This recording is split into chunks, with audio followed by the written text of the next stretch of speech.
అతను రోడ్డు మీద వర్షం పడుతుందని చెప్పి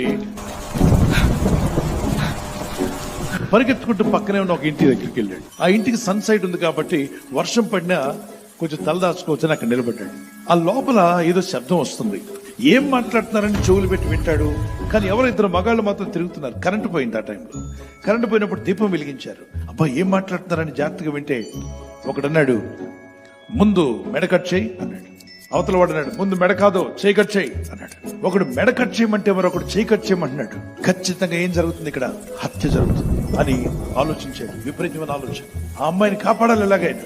ఆ అమ్మాయిని చంపేకి ముందే నేను పోలీస్ స్టేషన్కి వెళ్ళాలని పరిగెత్తుకుంటూ పోలీస్ స్టేషన్ పక్కన వెంట పరుగులు తీశాడు. సార్ త్వరగా వచ్చి రక్షించండి సార్. బస్ స్టాండ్ పక్కన ఒక ఇల్లు ఉంది. ఒక అమ్మాయి నిలువని చంపేస్తున్నారు సార్.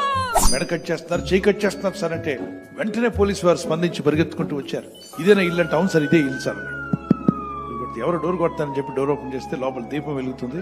వెంటనే పోలీసులు లోపలికి వచ్చి ఎవరో ఎక్కడుందా అమ్మాయి చూడు అని చెప్పి ఒకరిని ఇటు ఒకరిని అడ్డు పంపిస్తుంటే వీళ్ళు భయపడి వణుకుతూ ఉన్నారు. ఈ ముగ్గురు కూడా ఏంటి ఎందుకు వచ్చారు, ఎందుకు వచ్చామా మాకు తెలియదా, ఏం చేస్తున్నారా మీరు, చెప్పండి ఎక్కడ అమ్మాయి, చేతులు ఎక్కడ పడేశారు, అమ్మాయి మెడ ఎక్కడ కట్ చేసి చెప్పండి, అమ్మాయి ఎక్కడుందో వెతకమని చెప్పి మొత్తం వెతికితే ఏ గదిలో కూడా అమ్మాయి కనబడలా.